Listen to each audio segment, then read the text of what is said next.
መጽሐፈ ምሳሌ ምዕራፍ 27 ነገ በሚሆነው አትመካ፣ ቀን የሚያመጣውን አታውቅምና። ሌላ ያመስግንህ እንጂ የገዛ አፍህ አይደለም፣ ሌላ ሰው ያወድስህ እንጂ የገዛ ከንፈርህ አይሁን። ድንጋይ ይከብዳል፣ አሸዋም ሸክም ነው፣ የተላላ ሰው ጉነጣ ግን ከሁለቱም ይከብዳል።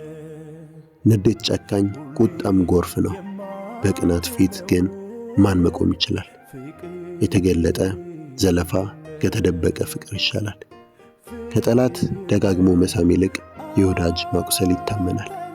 ለጠገበ ማር አይጥመውም፣ ለተራበ ግን እሬት እንኳ ይጣፍጠዋል። ከቤቱ ወጥቶ የሚባዝን ሰው ጎጆዋን ለቃ እንደምትባዝን ወፍ ነው። ሽቱና ዕጣን ልብን ደስ ያሰኛሉ፣ የወዳጅ ማስደሰትም ከቅን ምክሩ ይመነጫል። የራስህንም ሆነ የአባትህን ወዳጅ አትተው። መከራ በሚያጋጥምህ ጊዜ ወደ ወንድምህ ቤት አትሂድ። ሩቅ ካለ ወንድም ቅርብ ያለ ጎረቤት ይሻላል። ልጄ ሆይ ጠቢብ ሁን፣ ልቤን ደስ አሰኘው፣ ለሚንቁኝ ሁሉ መልስ መስጠት እችል ዘንድ። ጥንቁቅ አደጋን አይቶ ይሸሸጋል፣ ማስተዋል የጎደለው ግን ወደዚያው ይሄዳል ይጎዳልም።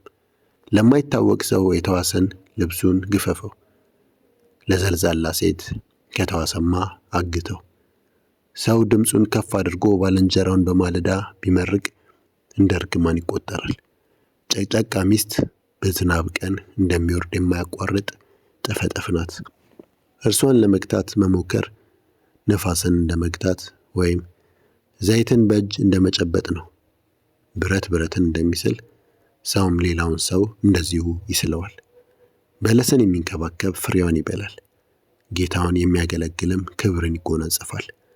ውሃ ፊትን እንደሚያሳይ የሰውም ልብ ማንነቱን ገልጦ ያሳያል። ሲኦልና የሙታን ዓለም እንደማይጠግቡ ሁሉ የሰውም ዓይን አይረካም። ብር በማቅለጫ ወርቅ በከውር እንደሚፈተን ሰውም በሚቀበለው ምስጋና ይፈተናል። ጅልን በሙቀጫ ብትወቅጠው እንደ እህልም በዘነዘና ብታደቀው ጅልነቱን ልታስወግድለት አትችልም። በጎችህ በምን ሁኔታ እንዳሉ ደህና አድርገህ እወቅ፣ መንጋህንም ተንከባከብ። ሀብት ለዘላለም አይኖርምና ዘውድም ከትውልድ ወደ ትውልድ ጸንቶ አይኖርም። ደረቁ ሳር ተወግዶ አዲሱ ብቅ ሲል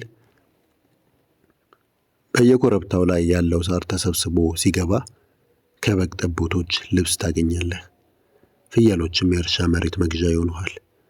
አንተንና ቤተሰብህን ገረዶችህንም ጭምር ለመመገብ የተትረፈረፈ የፍየል ወተት ይኖርሃል።